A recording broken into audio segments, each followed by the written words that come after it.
Hello again, and welcome back to our time-sticking YouTube channel. My name is Jake, as per usual, and today I'm going to be talking about the history of a very significant performance watch brand. So, stick with us through our intro, and we're going to be lighting up the history of Luminox.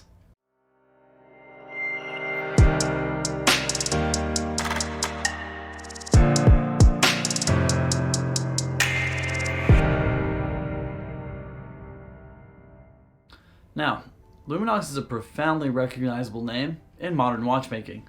Having a solid bearing on the affordable military dive watch market, many swear by this brand and nothing else, meaning Lumi, light, and Nox, night.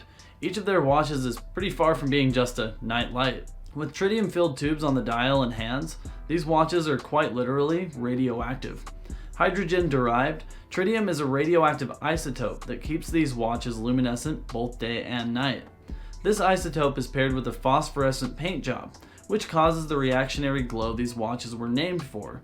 Don't fret though, it's not dangerous. Originally meant to be a low-light luminescent sports watch, the brand's name has become synonymous with elite military operations globally, including the famed US Navy SEALs. Speaking on naming, the company itself was named and begun not so long ago. Luminox was started in 1989 by industry professional Barry Cohen. He took on a colleague named Richard Timbo to tackle the brand, and it was the Navy SEALs who would first boost the reputation of these now ubiquitous watches. Though Luminox began in 1989, their brand would really take off in the early 1990s. In fact, 1992 is arguably the most important date in Luminox history.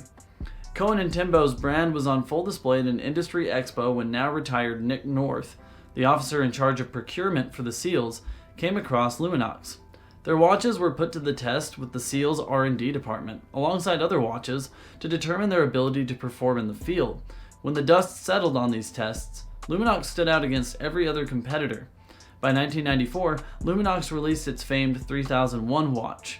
From 94 to 2000, the brand would come to take on contracts from the Singapore Air Force, US Coast Guard, New York City Police Department, and gain a licensing deal to make Lockheed Martin wristwatches. Needless to say, by the early 2000s, Luminox was becoming the name in military performance timekeeping, with their 3001 in tow. Moving into the 2000s, Luminox began making some pretty big public appearances. In fact, they were appearing in feature films and on 2002 US Olympians alike.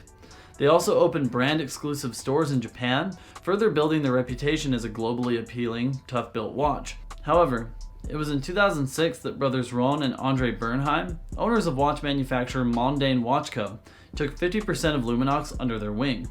Their noteworthy expertise in global marketing strategies further solidified Luminox's appeal on the world stage. With the Bernheims' guiding hands entering the brand in 2006, Luminox released multiple limited edition watches based on the brand's history with various military and police organizations from all over the globe. 1 year later, in 2007, a notable release created waves within the brand.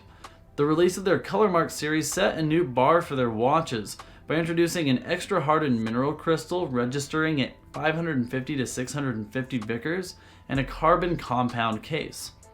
Not long after the Color Mark series dropped, it quickly became their best-selling wristwatch.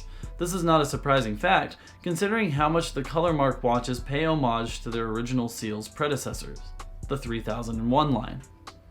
As Luminox moved into the 2010s, they began marketing to a wider and wider audience.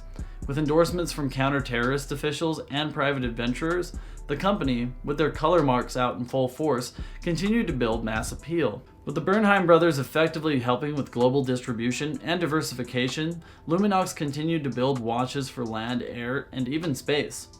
And that's right, in 2014, to celebrate their 25th anniversary, Luminox released a special edition GMT Space Series. Boasting the rugged carbon compound of the original Color Mark, these watches were a great addition to the brand. Not long ago, back in 2016, Andre and Ronnie Bernheim actually bought Luminox outright from founder Barry Cohen. Their outright purchase didn't change the fact that Luminox has already been produced in Switzerland for some time, though the brand's headquarters are located in San Rafael, California.